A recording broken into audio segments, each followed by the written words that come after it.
देखिए, हमारा काम सिर्फ यूं ही कहना नहीं होता है। लोग बयान देते रहते हैं, बयानबाजी से ही समझते हैं कि मेरा सब काम हो गया, और हम लोग यकीन करते हैं काम कर लें। अगर कोई काम किया तो उसको अंतिम परिणति तक पहुंचा है। तो ये प्रारंभ से हम लोगों ने काम किया। और सबसे बड़ी बात मैं शुरू से कहता हूं कि अगर आगे बढ़ना है तो पढ़ना होगा। इसके लिए हम सबको प्रेरित करते रहते हैं। और आज आप जान लीजिए, आरक्षण लागू है राज्य में। जननायक कर्पूरी ठाकुर जी के निर्णय से लागू है, और केंद्र में मंडल कमीशन को लागू किया आदरणीय वीपी सिंह जी। तो लागू तो हो गया, लेकिन लागू होने के बाद उसका फायदा उठाने की क्षमता तो होनी चाहिए। वो सबसे ज्यादा जरूरी है। इसलिए शिक्षा पर और पढ़ाई पर ध्यान देना चाहिए, और हम लोगों ने शुरू से किया। और जो काम हम लोग प्रारंभ से कर रहे थे अति पिछड़े वर्ग के लिए, अन्य वर्गों के लिए, उस काम को आगे बढ़ाते हुए अभी पिछले वर्ष से हम लोगों ने और नई योजनाएं शुरू। जो हाशिए पर खड़े थे, चाहे दलित समाज के हों, महादलित समाज के हों, अति पिछड़े वर्ग के लोग हों, अल्पसंख्यक समाज के लोग हों, सबके उत्थान के लिए हम लोगों ने प्रारंभ से काम किया, और उसका लाभ लोगों को मिलने लगा। कहां लड़कियां पढ़ पाती थी स्कूल में? प्राथमिक विद्यालय तक तो पढ़ लेती थी, लेकिन उसके बाद मिडिल स्कूल में भी बहुत कम संख्या में जा पाती थी, हाई स्कूल में तो और कम संख्या में।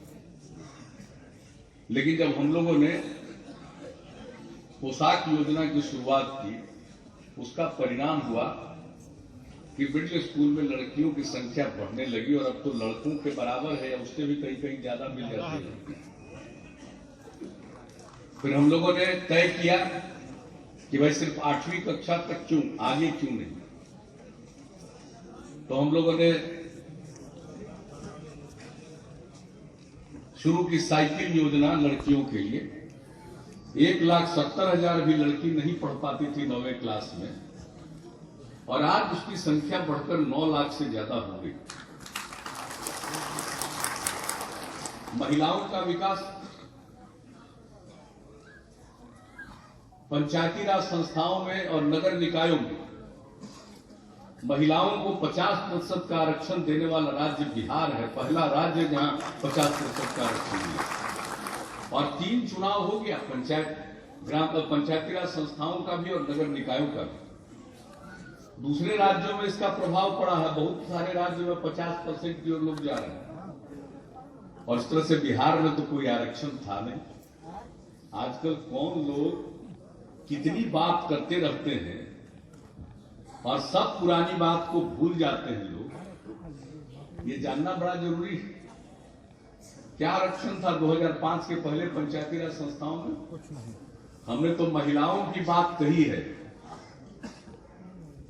अनुसूचित जाति जनजाति को भी आरक्षण नहीं था, पिछड़े वर्ग को भी आरक्षण नहीं था, किसी को आरक्षण नहीं था, महिला को आरक्षण नहीं था। लेकिन जब हमने काम संभाला तो सबसे पहला काम किया पंचायती राज संस्थाओं का।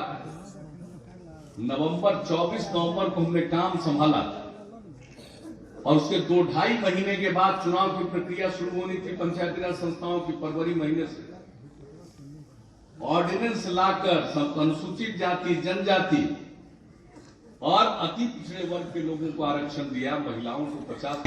एक बार कास्ट सेंसस पूरे तौर पर हो जाएगा तो उसके बाद ठीक ढंग से संविधान में प्रावधान करके कोई उपयुक्त उपाय किया जा सकता है, ताकि सबको उसका लाभ मिलेगा। तो ये सब चीज हम लोग करना चाहते हैं, और इन सब चीजों के प्रति हम लोगों की प्रतिबद्धता प्रारंभ से। लेकिन जो सबसे बड़ी बात है कि समाज, हम हर समय लोगों के हक के बारे में सोचते हैं, अधिकार के बारे में सोचते हैं, उनको कैसे सम्मान मिले, कैसे अधिकार मिले। कैसे उनकी हिस्सेदारी मिले, सबके लिए हम लोग सजग रहते हैं।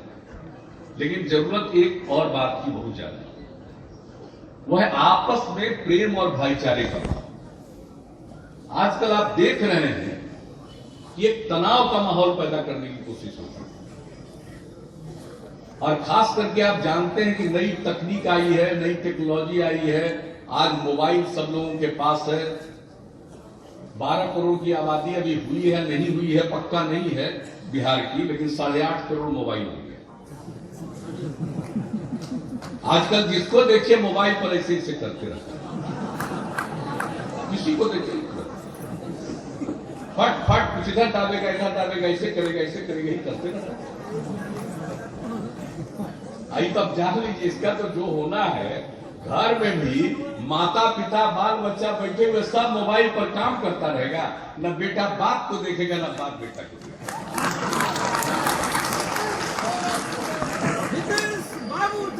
तो ये अब चल रही है, टेक्नोलॉजी हो रहा, और उसी में इन दिनों ऐसा प्रचार किया जाता है, ऐसा प्रचार किया जाता है, एक दूसरे को मैसेज देता है, ट्रांसफर करता है, और ये जो कम्युनिकेट होता है, इसके चलते समाज में तनाव का वातावरण बनता है। तो हम लोगों को देखिए, हम टेक्नोलॉजी के खिलाफ नहीं है, अपना जो होना है हो रहा है, चलते जाएगा। लेकिन सबसे बड़ी बात है यह है कि हम सब लोगों को संवेदनशील होना चाहिए, और समाज में जो कटुता पैदा करने की कोशिश हो रही है, इससे बचना चाहिए और लोगों को बचाना चाहिए। अगर एक तरफ कैंपेन चल रहा है समाज में झंझट पैदा करने का, तो मैं आग्रह करूंगा आप सब लोगों से, दूसरी तरफ अपने प्रिय लोगों से, समर्थकों से ये कैंपेन चलाइए सोशल मीडिया पर कि समाज में प्रेम का भाव हो, भाईचारे का भाव हो। क्यों जननायक कर्पूरी ठाकुर जी ने इसमें दो पिछड़े वर्गों को दो कैटेगरी में, एक बना एनेक्सर 1 जो ज्यादा पिछड़े, और दूसरा एनेक्सर 2 जो अन्य पिछड़े। तो ये दो हिस्सा उन्होंने बनाया, और हम लोग तो चाहते हैं कि केंद्र में भी हो ऐसा, केंद्र में भी ऐसा हो। तो इन सब चीजों के लिए भी हम लोग अपने ढंग से पहल करते रहते हैं। और एक बात हम लोगों की शुरू से ही इच्छा रही है, और वो यह रही है, अब अभी जो केंद्र ने संविधान में संशोधन लाया, और जो आरक्षण केंद्र में या राज्यों में अनुसूचित जाति, जनजाति, अन्य पिछड़े वर्गों को जो प्राप्त है, उसके अलावे